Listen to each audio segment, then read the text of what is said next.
I've been doing books for 15 years and I'm just learning how to do this. I work with a lot of authors in my publishing company, and a lot of them are new to the entire process of being published and marketing, and they don't have a clue how to do book marketing. Okay. And yes, there are people out there who know how to do this intrinsically, and that's fine. But for those of you who don't feel comfortable with book marketing, where do you start? Some experts chase attention, but the smart ones build authority. You're listening to the Authority on Demand podcast, where credibility becomes your competitive advantage. Every week, we're pulling back the curtain on how founders and leaders turn expertise into inbound demand through books that position, media that converse, and strategies that actually move the needle. I'm Danielle Hutchinson, your host and Chief Creative Officer at Authority on Demand. Now, let's turn your authority into leverage.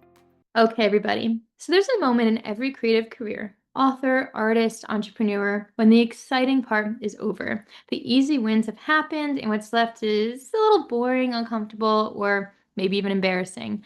But that's when people start looking for shortcuts, new tools, new platforms, new strategies that promise to make the hard part disappear. But the truth that some people don't realize is that everyone cleans the toilets. The only difference is whether they admit or pretend someone else is doing it for them.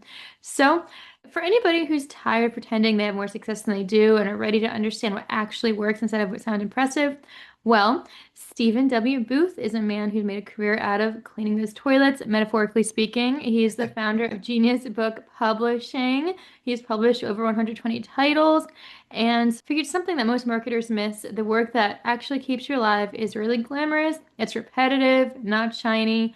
And his latest book, The Art of Being Found, and also Market Like It's 1999, are all about that. So I've spoken enough. Stephen, I'm turning it over to you. Welcome to the show. It's a pleasure to have you on. Well, thank you, Danielle. I really appreciate you giving me this opportunity. Hey, real quick before we jump back in, if you're loving what we're doing here, hit that subscribe button and drop us a like.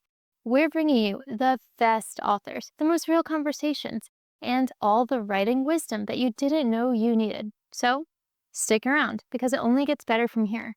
All right, now let's get back to the conversation. Yeah, of course. I mean, I think we can all relate to what you're talking about here. At some point, everybody feels like their work is, repetitive, redundant, and yeah, I mean, what you do is really profound. So I think it's gonna be a good conversation. But let's talk about you before we talk about the book too much. I mean, you started as a book designer, trying to stay home and take care of your wife. So, how do you think that shaped your understanding and your entrepreneurial journey? What it means to build a successful business? Or a sustainable business at that. Well, coming to publishing, as you say, I didn't start out in Simon & Schuster or in Penguin. I started out doing book design for friends at the beginning of the time that self-publishing was becoming a thing, 2009, 2010. And I just happened to have some friends who were authors. As a matter of fact, my wife Leah's counselor from when she was 19 was also a well-known horror author, and he'll come up in the story a couple times. And he's actually the guy who got me started writing. One time I tried to explain to him that I'm not creative, and he said, "That's lovely. Go write a novel." And I said, "I don't know how to write a novel." He said, "That's fine. Tell me all about it when you're done."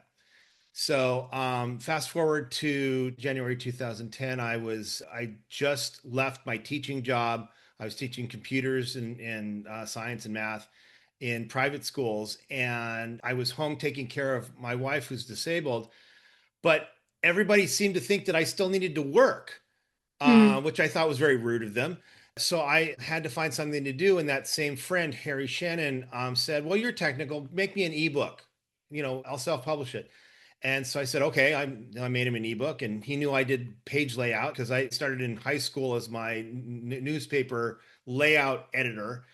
And so he says, make me a paperback. And that's great. And then he said, okay, here are 5 of my best-selling author friends who need that same service. And it came from there. And then about that same time, we wrote a very popular short story, a zombie story, which zombies are not my thing, but that's what we wrote. At that time in Kindle, you could give away your book for free, and we had about 250,000 downloads. So we decided to say what came after that story, and we wound up writing 7 novels about it. The first novel of that series was the first thing that we ever published at Genius Book Publishing. And we figured, why give away half or more of our money when we know how to do everything that a publisher knows how to do? Okay.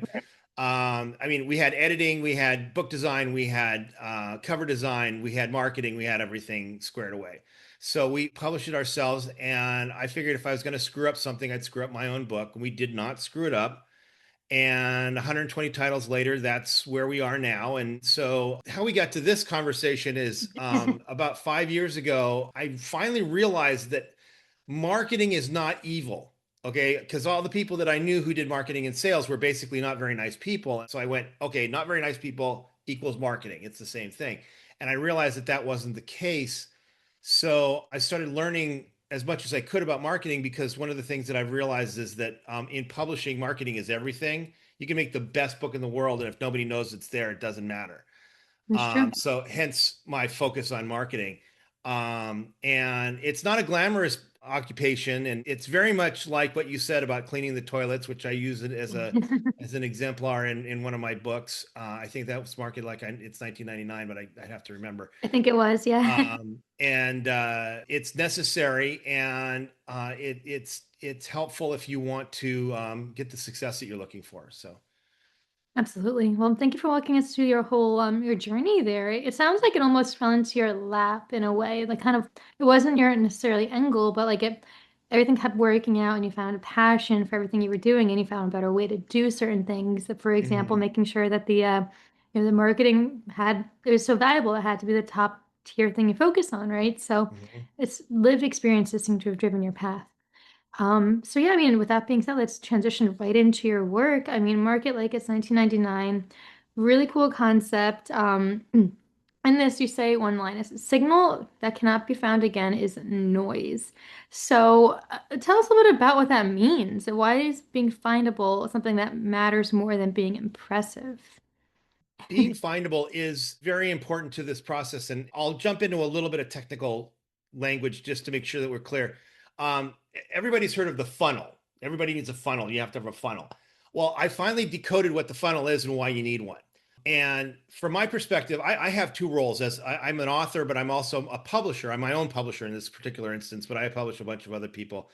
And the publisher can handle the top of the funnel, which is awareness. People don't know who you are to people do know who you are.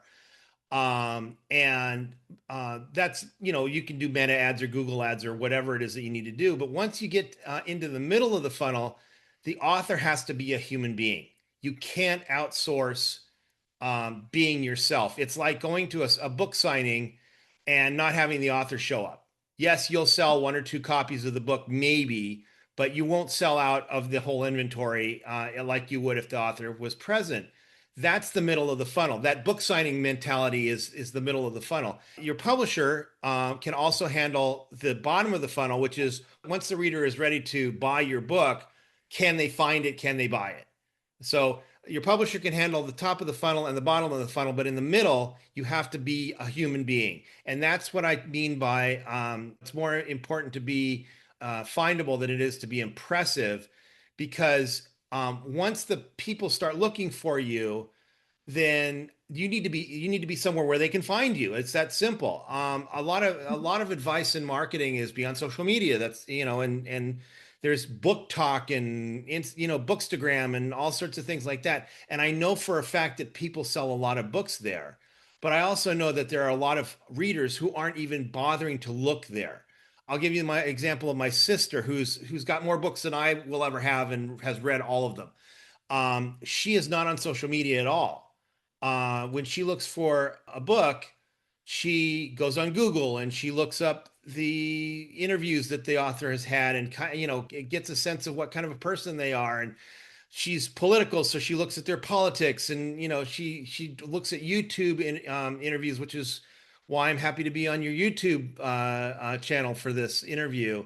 And gets a sense of the person and gets a sense of their writing, and then she makes a decision to buy the book. And so if you're not findable in that way, the way that I just described, then it won't matter again how good your book is. My sister, for example, could not make the decision to buy your book because you aren't somewhere where she can find you, or you're making it harder for her to find you. Exactly. Yeah, I mean, in terms of if you put it into a metaphor of like if you're at a grocery store, you're going to pick the first box of cereal that's like right there in front of you. You're not going to really go Mhm. searching for something, or if it's hidden in the on the back of the shelf, right? So you gotta, it's gotta find you, and that's what normal consumer mentality is. So I Sure. exactly, I know exactly what you mean by that. With that being said, though, I mean, there is something what you call icky about the Mhm. marketing.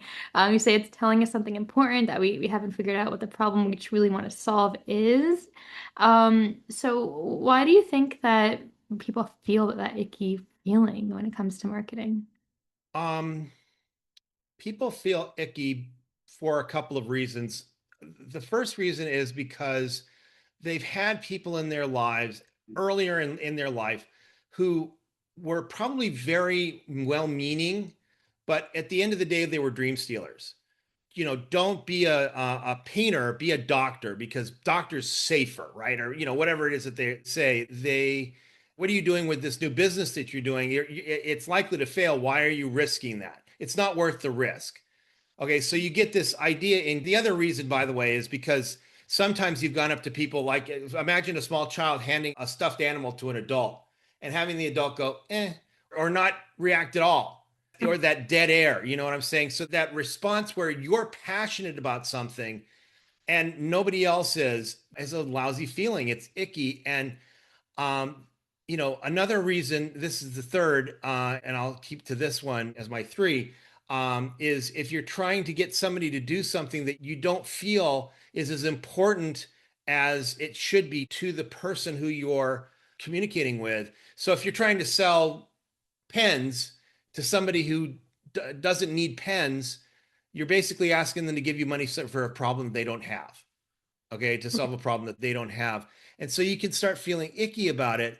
And my interpretation of that icky feeling is that you don't actually understand the problem that you're solving for the people that you're selling your books to, or your socks, or whatever it is that you've got going on.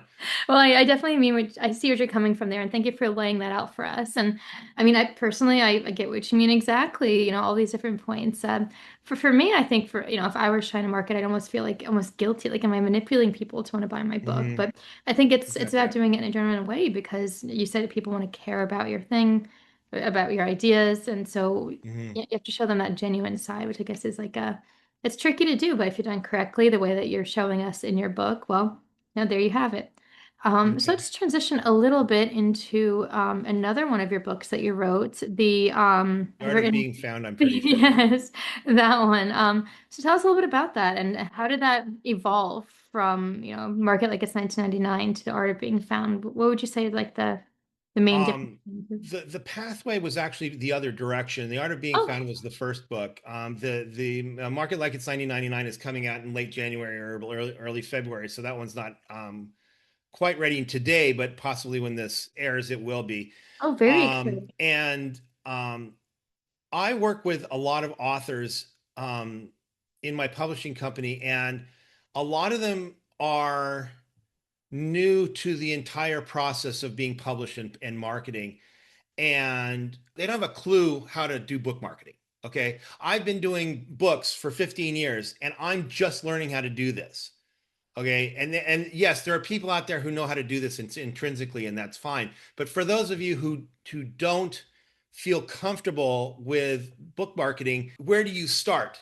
And The Art of Being Found was my response to a couple of the authors that I work with, including myself for that matter. I include myself in this journey, which is a lot of people feel foolish putting themselves out there.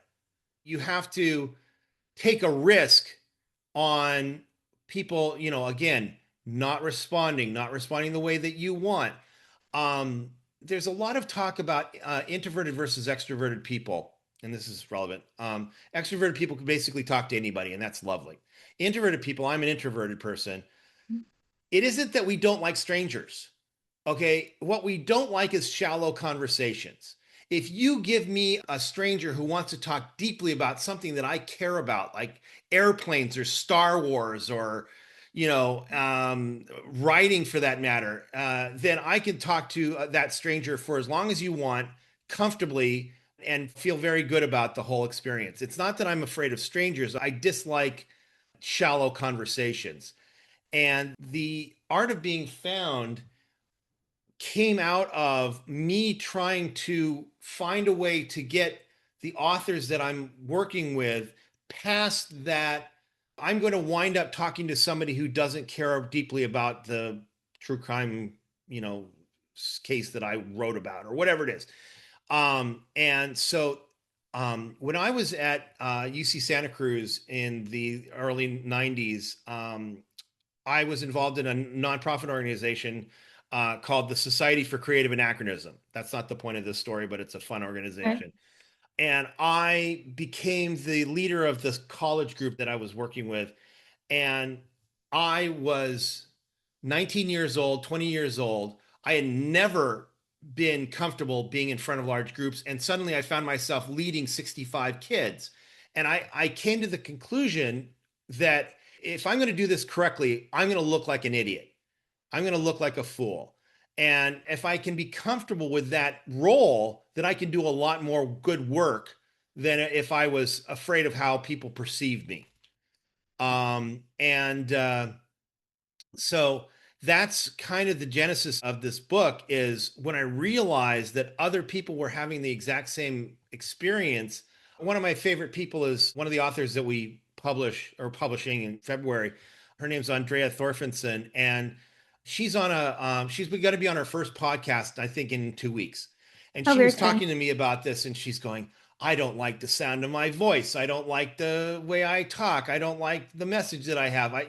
And I'm like, it's the fear of looking foolish. Just get over it. I mean, that's not the point of the book, but if you can overcome the fear of looking foolish, then you will have a lot more power to give to an interview or to your audience or to the people who are going to read your book or whatever it is that you've got. Understood. Well, thank you for going through that with us, and really exciting to hear that as you're probably listening to this right now, audience, the book is most likely out there, if not about to be out. So really cool to circle back on that. Where's the best links then where people can find that one in addition to finding out more your other work? How can they get connected? The best way to find my work is at geniusbookpublishing.com, which is my publishing company. Um, I don't have a short link to that. So it's Okay. geniusbookpublishing.com/collection/Stephen W. Booth.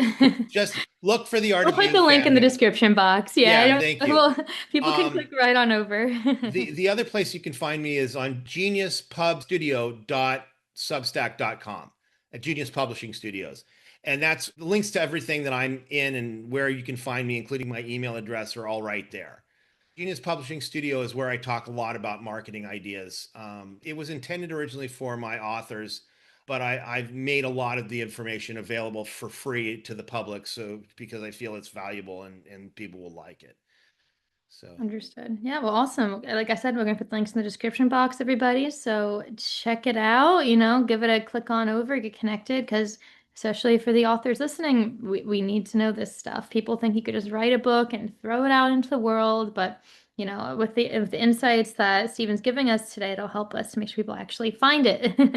But yeah, I'd love to transition into the writing process itself Mhm. a little bit. I mean, for somebody feeling that same icky feeling, like they're exhausting from trying to be everywhere, they're having trouble like even getting started with their books.